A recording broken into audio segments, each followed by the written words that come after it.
I'm delighted to be speaking about our discovery project, Our Heritage, Our Stories, linking and searching community-generated digital content to create the people's national collection. When we think about the national collection, as we heard earlier, our minds often go to established institutions with their fabulous collections, expertly curated and studied over the decades and the centuries, that tell the stories of our four nations that make up the United Kingdom and our global relations through our shared and sometimes contested histories.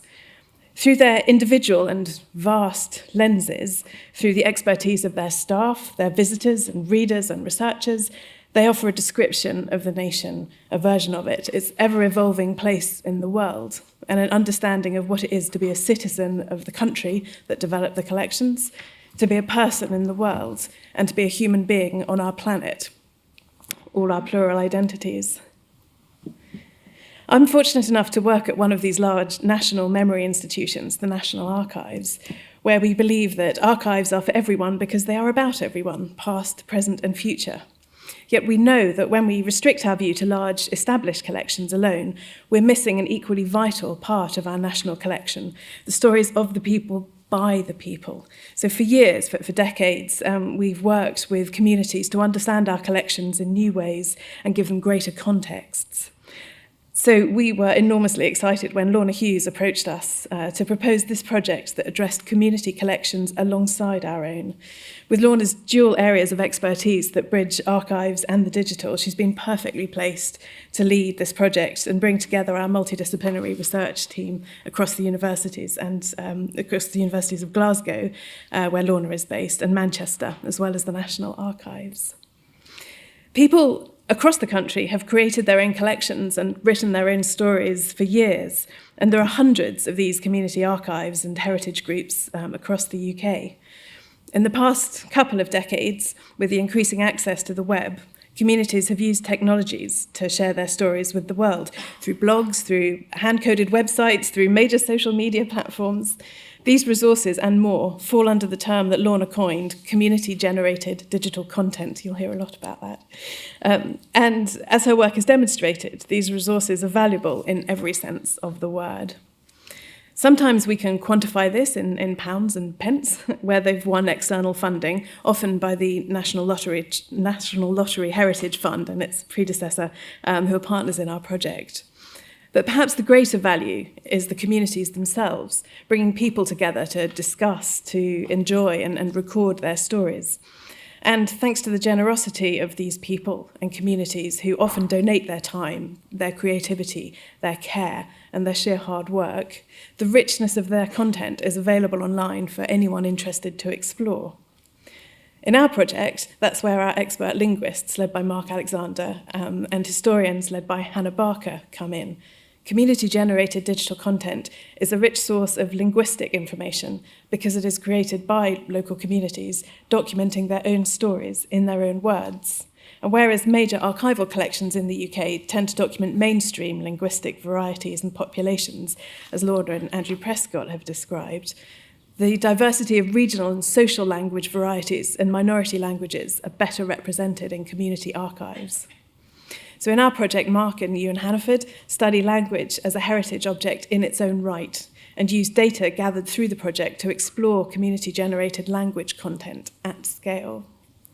Meanwhile, our historians, Hannah and Stefan Ramsden, have been exploring how community-generated digital content can be used to address themes in modern British history. They've developed case studies that showcase its breadth and depth and how the access it gives to the people's stories can be used to complement and challenge established histories. In the first example here, communities of musicians and music consumers have retrospectively collected evidence of the scenes they played a part in through photographs, tickets, flyers, and oral histories, which they've shared on websites and digital archives. This content offers opportunities for historians wanting to understand more about music making, music listening, music consuming, among communities whose stories do not feature in dominant narratives of British pop music history. Disability rights history here is becoming an established strand of modern historiography. Here, Hannah and Stefan's case study counterbalances the legislative and institutional focus of historiography through reference to the diverse, bottom-up, reflective reflective and retrospective material increasingly made available digitally by communities themselves. And these are brief glimpses of gems from the treasure trove that is community-generated digital content. It can bring new perspectives and data to linguists, historians, and many other fields of inquiry across and beyond the arts and humanities.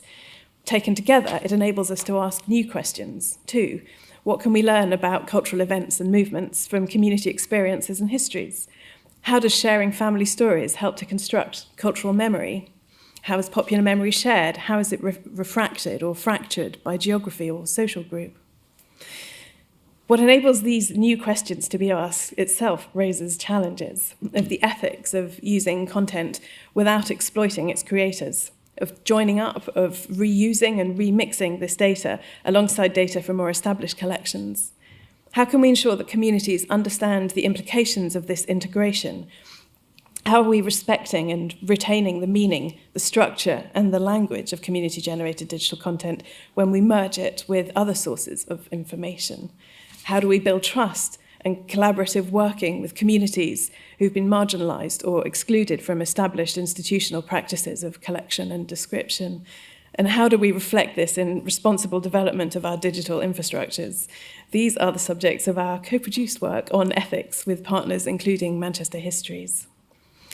Another area of focus is the fragility of community-generated digital content, which can lack long-term sustainability and preservation plans. Thanks to Lorna's advocacy, this content is listed on the Digital Preservation Coalition's global bit list of endangered digital species. This is an important step in highlighting its importance of the content and its plight. It's necessary, it's not sufficient. And so to our archives team, Lorna and Rhiannon Lewis are also working with community groups to empower them to generate, manage and engage with their own data flexibly and creatively.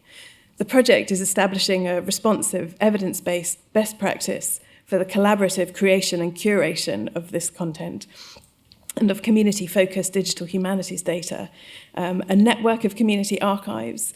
Being able to map, design and understand this ecosystem is allowing the project to develop recommendations for the preservation of this content, for its sustainability and its reuse.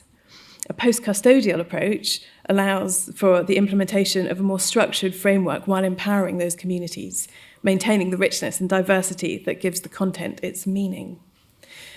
The challenges of potential sensitivity and the fragility of community-generated digital content are primarily social ones. Addressing them relies on the judgment and work of people and communities.